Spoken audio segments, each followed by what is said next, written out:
Chers internautes, bonjour. Que répondez-vous à la question suivante? Vous habitez un endroit où le voisinage se permet de faire du tapage nocturne. Allez-vous faire recours à la police ou encore à d'autres méthodes pour que cela cesse? La loi est claire sur les nuisances sonores. Maintenant, si vous habitez une zone où il y a le voisinage qui fait des tapages nocturnes, surtout nocturnes, même du jour, parce qu'il y a un nombre de décibels qui est limité par la loi quand vous avez des voisins.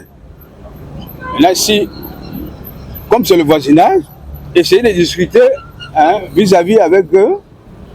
Maintenant, si ça persiste, évidemment, on fait recours aux autorités compétentes, c'est-à-dire les tribunaux. Voilà. Et surtout quand nous sommes en période scolaire, les enfants doivent travailler dans la quiétude, c'est-à-dire le soir, ils doivent étudier. Voilà la journée. Parce qu'aujourd'hui, les enfants il y en a qui vont à l'école le matin, d'autres l'après-midi. Donc la journée, ils ont besoin de la quiétude, de la tranquillité, du silence pour revoir leurs leçons et autres avant d'aller au cours. Et il est temps, peut-être, à travers les médias comme vous faire des spots pour sensibiliser les gens sur les nuisances sonores. Parce que le plus souvent, c'est ça qui manque. Et il n'y a que les tribunaux pour mettre fin à ce que la loi a prévu, c'est-à-dire les nuisances sonores. Oui, dans tous les cas de mesure, en cas de tapage nocturne, nuisance sonore par le voisinage ou par une activité commerciale par là, bon, il est d'abord primordial d'en parler avec l'auteur du concerné de ce tapage en question. Maintenant, en cas de non-compréhension entre les deux parties, je crois qu'il serait nécessaire de se référer aux autorités compétentes, à savoir la police ou peut-être encore les chefs de quartier. Voilà, donc c'est un peu ça la réponse. Disons, un fait déjà insensé. Parce que déjà, il y a certains voisins, pour eux, bon, ils font dans l'abus, quoi, dans l'exagération. Parce que déjà, une période, en plein midi, il y a des gens par le soleil, déjà, ces derniers temps, s'il fait tellement chaud, il se permet de mettre sa musique. Parfois, tu as envie de te reposer, tu es fatigué et tout. Il se permet de mettre sa musique à fond. Du coup, ça crée tout un tapage. Et il y a certains voisins, quand tu arrives vers lui pour lui faire le reproche, il se met dans un état de colère, quoi, comme s'il avait raison pour lui, quoi. Et d'autres, dans les heures tardives, à 2h, 3h du matin, il met sa musique à fond, il s'en fout de ceux qui dorment. Sachant que demain, tu te lèves peut-être à 6h pour aller à l'école ou bien pour aller à ton lieu de travail. Du coup, ça t'empêche de dormir, tu ne peux pas bien dormir. Je suis d'accord avec le fait qu'il faut appeler les forces de l'ordre.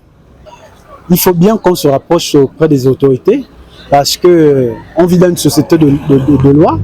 Étant donné qu'on vit dans une société de loi, dès lors on ne respecte plus ces lois-là, il faut bien rappeler à ces personnes qui ne respectent pas les lois, ou bien encore, je vais dire quoi,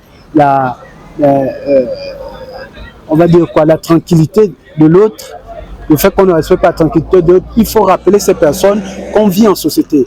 Et vivre en société, c'est respecter l'autre dans les heures, pour parler de nuisance sonore, dans les heures de repos. Parce que si on ne respecte pas ces personnes-là, ça donne un désordre dans la société. Voilà. Oui, je peux porter plainte parce que le gars en question me dérange avec sa musique. Il me dérange avec sa musique parce que sa musique, je ne peux pas étudier en faisant sa musique, ça me dérange. Normalement, sur ce genre de situation, quand tu as cette situation, la première des choses, c'est se rapprocher d'abord de ton voisin. Ce dernier, tu en parles avec lui, tu essaies de discuter. S'il n'est pas compréhensif, tu prends des mesures de précaution. Donc tu t'en vas vers des autorités, tu exposes ton problème. Mais il n'est pas vraiment normal de prendre une mesure vraiment drastique pour vraiment nuire à ton voisin. Tu ne peux pas prendre quelque chose, une initiative, sans en parler d'abord à ton voisin. Ça, c'est mon avis personnel. Vous l'aurez donc compris, dans le but de conserver de bonnes relations de voisinage, il serait préférable premièrement de vous rendre vers cette personne pour comprendre les raisons de cette action avant de faire recours aux forces de l'ordre. Merci d'avoir répondu à la question du jour et n'oubliez pas de rester connecté sur News Live.